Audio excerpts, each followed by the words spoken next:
আজকে আমি নতুন একটি রেসিপি নিয়ে এসেছি, যেটি হচ্ছে ডিম দিয়ে, টমেটো দিয়ে, আলু দিয়ে। তো এই রেসিপিটি আমি সম্পূর্ণ আমার মনের কল্পনা অনুযায়ী বানিয়েছি। কারণ রান্না করার আগে আমি ইউটিউব দেখেছিলাম যে ডিম দিয়ে, টমেটো দিয়ে কিভাবে রান্না করলে বেশি মজা হয় বা নতুন একটি স্বাদের কিরকম রান্না করা যায়। তো আমি মনের মতো পাইনি, যেগুলো পেয়েছিলাম সেগুলো ট্রাই করিনি। তো আমি চেয়েছিলাম যে আলু আলু দিব, তো পাইনি রেসিপি খুঁজে, এই কারণে ভাবলাম যে নিজের মনে আমি নিয়েছি টমেটো, আলু, মরিচ, পেঁয়াজ। তো এগুলো সবকিছু আমি কুচি করে নিব। টমেটো কুচি করে নিব পাতলা পাতলা করে, যেহেতু আমি একটু ভুনা করতে চাচ্ছিলাম।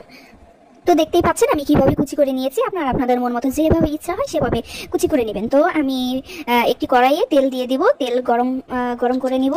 তেল গরম হওয়ার পরে আমি আগে মেন উপকরণ যেটা ডিম, তো ডিম ভেজে নিব পেঁয়াজ দিয়ে। আর দুটো ডিম দিয়েছি, হালকা লবণ দিব পরিমাণ মতো। তো ডিম আমি ভেজে নিব। ডিমের কালারটা দেখেন কত সুন্দর। আমি আসলে ডিমের মধ্যে কাঁচামরিচ দিয়ে খেতে পছন্দ করি না, এই কারণে সবসময় ডিম ভাজলে আমি কাঁচামরিচ ছাড়াই দেই। তো অনেকে কাঁচামরিচ খেতে পছন্দ করে বা ঝাল খেতে পছন্দ করে, তো আমি ছোটবেলা থেকেই আমি মরিচ দিয়ে খাই না। তো এই কারণে আমি ডিমের মধ্যে কোনো মরিচ দিইনি, শুধু পেঁয়াজটা দিয়েছি আর সুন্দর মতো ভেজে নিব। তো ডিম ভাজার পরে আমরা পরের স্টেপে চলে যাব। তো ডিম এখানে ভাগ করে নিব আমি। তো এর মধ্যে আরেকটা পাত্রে আমি তেল দিয়ে দিব। তেলটি গরম হওয়ার পরে আমরা পেঁয়াজ কুচি দিয়ে দিব আলাদা করে, পেঁয়াজ যেটা রেখেছিলাম। তো পেঁয়াজ একটু ভাজা ভাজা হয়ে গেলে আমরা এখানে মশলা দিয়ে দিব। মশলা বেশি দিব না, আমি এখানে খুব অল্প পরিমাণে মশলা ব্যবহার করেছি, কারণ আমি সচরাচর রান্না করি না, সবসময় আম্মু রান্না করে। তো আমি হলো কাঁচা হাতে রাঁধুনি, তো কেমন না কেমন হয়, এই কারণে আমি অতিরিক্ত মশলা দেইনি। আর ডিমের মধ্যে অতিরিক্ত মশলা হলেও ভালো লাগতো না, একটু গন্ধ আসতো মশলার। তো এই কারণে আমি পরিমাণ মতো আদা রসুন বাটা, পেঁয়াজ বাটা দিয়েছি, একসাথে মিক্সড করা ছিল। এবং এগুলা দেওয়ার পরে আমি সামান্য হলুদের গুঁড়া এবং সামান্য মরিচের গুঁড়া দিয়ে দিব। দেওয়ার পরে ভালো মতো একটু কষাতে হবে মশলাটা। তো মশলা কষানোর জন্য আমি সামান্য পানি দিয়ে দিলাম। পানি দিয়ে এবার একটু ভালো মতো কষিয়ে নিব।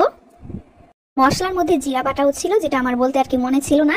তো জিরা বাটা দেওয়ার পরে আমি যে টমেটোগুলো কুচি করে রেখেছিলাম সেই টমেটোগুলো আমি দিয়ে দিব। টমেটোগুলো দেওয়ার পরে ভালোভাবে নাড়াচাড়া করে নিব এবং যতক্ষণ না পর্যন্ত টমেটো গলে যায় ততক্ষণ পর্যন্ত অপেক্ষা করব। এবার অন্য একটি পাত্রে আমি সামান্য পরিমাণে তেল দিয়ে দিব। তেল গরম হওয়ার পরে আমি সামান্য লবণ দিয়ে দিব।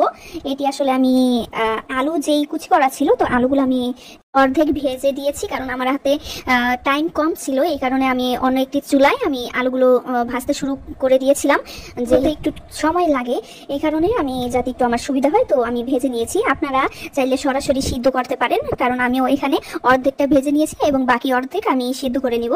তো তো অর্ধেকটা সিদ্ধ হওয়ার পরে আমার আলুর লুক হচ্ছে এরকম। তো এখানে টমেটো হয়ে গেছিল আমার। তো এখানে আমি আলু দিয়ে দিব, সবগুলো আলু যেটা আমি অর্ধেক ভেজে রেখেছিলাম সেগুলো সব টমেটোর মধ্যে দিয়ে দিলাম এবং নাড়াচাড়া করতে লাগলাম।